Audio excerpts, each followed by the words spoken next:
Good afternoon and a very warm welcome to today's live stream reflection from St Peter Mancroft Church. My name's Gill Persicke and I'm one of the licensed lay ministers in this church. And the subject for my reflection today is comfortable.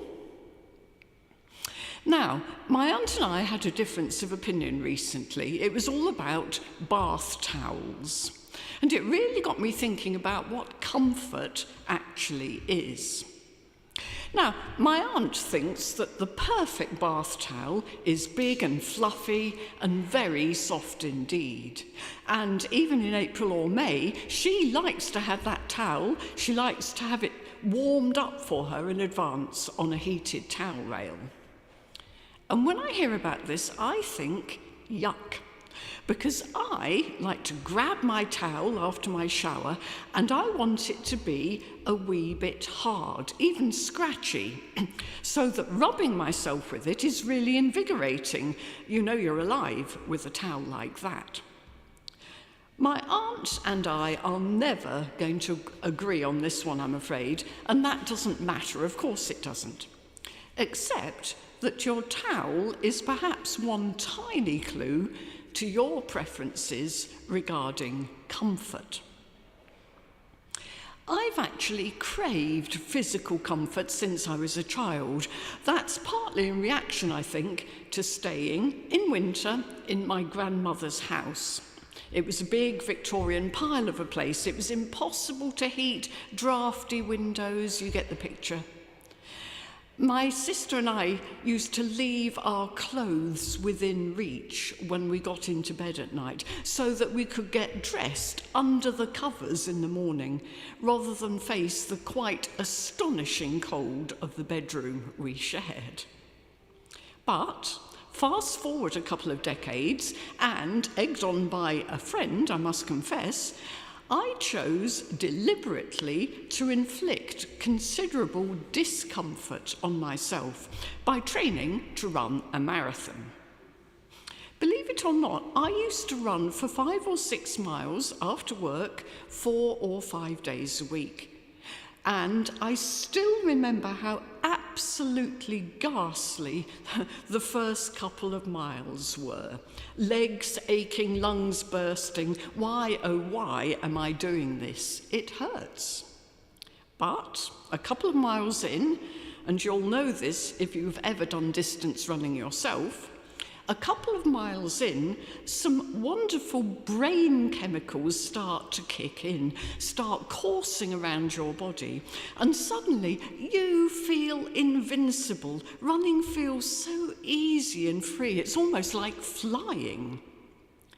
This lovely euphoria doesn't last forever. Of course it doesn't, but it's gorgeous while it lasts. And I also discovered that it's just fine to run in the cold or the rain. The only thing that stopped me and my fellow team members was dangerous weather, which was 2 things: icy pavements or really thick fog. And you know what? I've been less wimpish about bad weather ever since. Yep, it's cold and rainy outside, but I've learned it won't kill me. Running that marathon seems to have reduced permanently my childhood craving for comfort. And yes, it's good for us clearly to function outside our comfort zone. Last week, the great Paralympian, campaigner and peer, Tanni Grey-Thompson, was on the BBC talking about the Duke of Edinburgh Awards scheme. She's chair of trustees for that charity. And it was really fascinating to hear her describing what taking part in the awards can do for young people. For example, at each level, bronze, silver or gold, you have to take part in an expedition. You have to plan that expedition alongside other young people.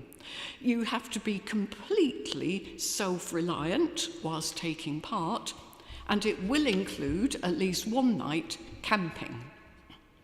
Now, for most youngsters nowadays, there will be lots here which is way outside their comfort zone. Working together with people you perhaps have never met before.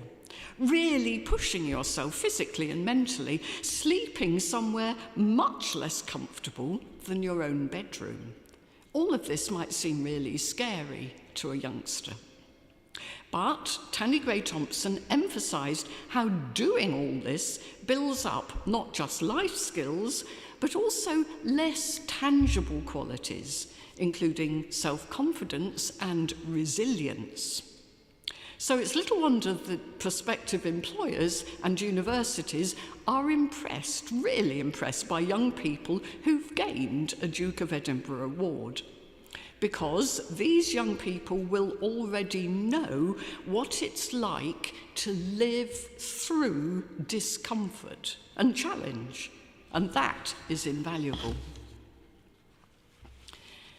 At this time of year, we might still have some Christmas words ringing in our ears to the effect that Jesus' birth is tidings of great comfort and joy.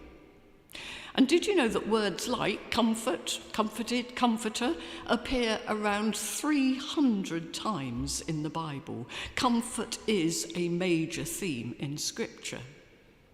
But, as you may already suspect, the kind of comfort the Bible talks about is not soft, fluffy towels and hot chocolate, or any kind of physical ease or well-being. It's not even, on the whole, other related things like being soothed or hugged or consoled. No, biblical comfort is something much closer to my lovely, rough, scratchy bath towel. If you look at the etymology of the word comfort, you'll discover that the second syllable, the fort bit, comes from the Latin for strength. And early definitions of the word comfort include the idea of fortifying people, giving them strength and courage. So, in these early and very chilly days of 2026, what comfort are you yourself seeking? Myself, to be honest, I'm all up for the hot chocolate and the duvet on the sofa in front of the telly, because it still does feel slightly like hibernation time right now. But longer term, what I need and what I actually truthfully crave in 2026 is that more invigorating type of comfort, the rough towel which shows me that I'm alive and stronger than I might imagine. The challenging activity which makes me more resilient, even if I fail at it a bit. So, when I pray to my God this year, my prayer, I hope, will be less, help me God, make my life a bit easier, and more, help me God, strengthen me for whatever this year may throw at me. Because that, my friends, is how God really helps those who are in need of comfort. Thank you for joining me today, and I wish you every possible blessing for the rest of the day.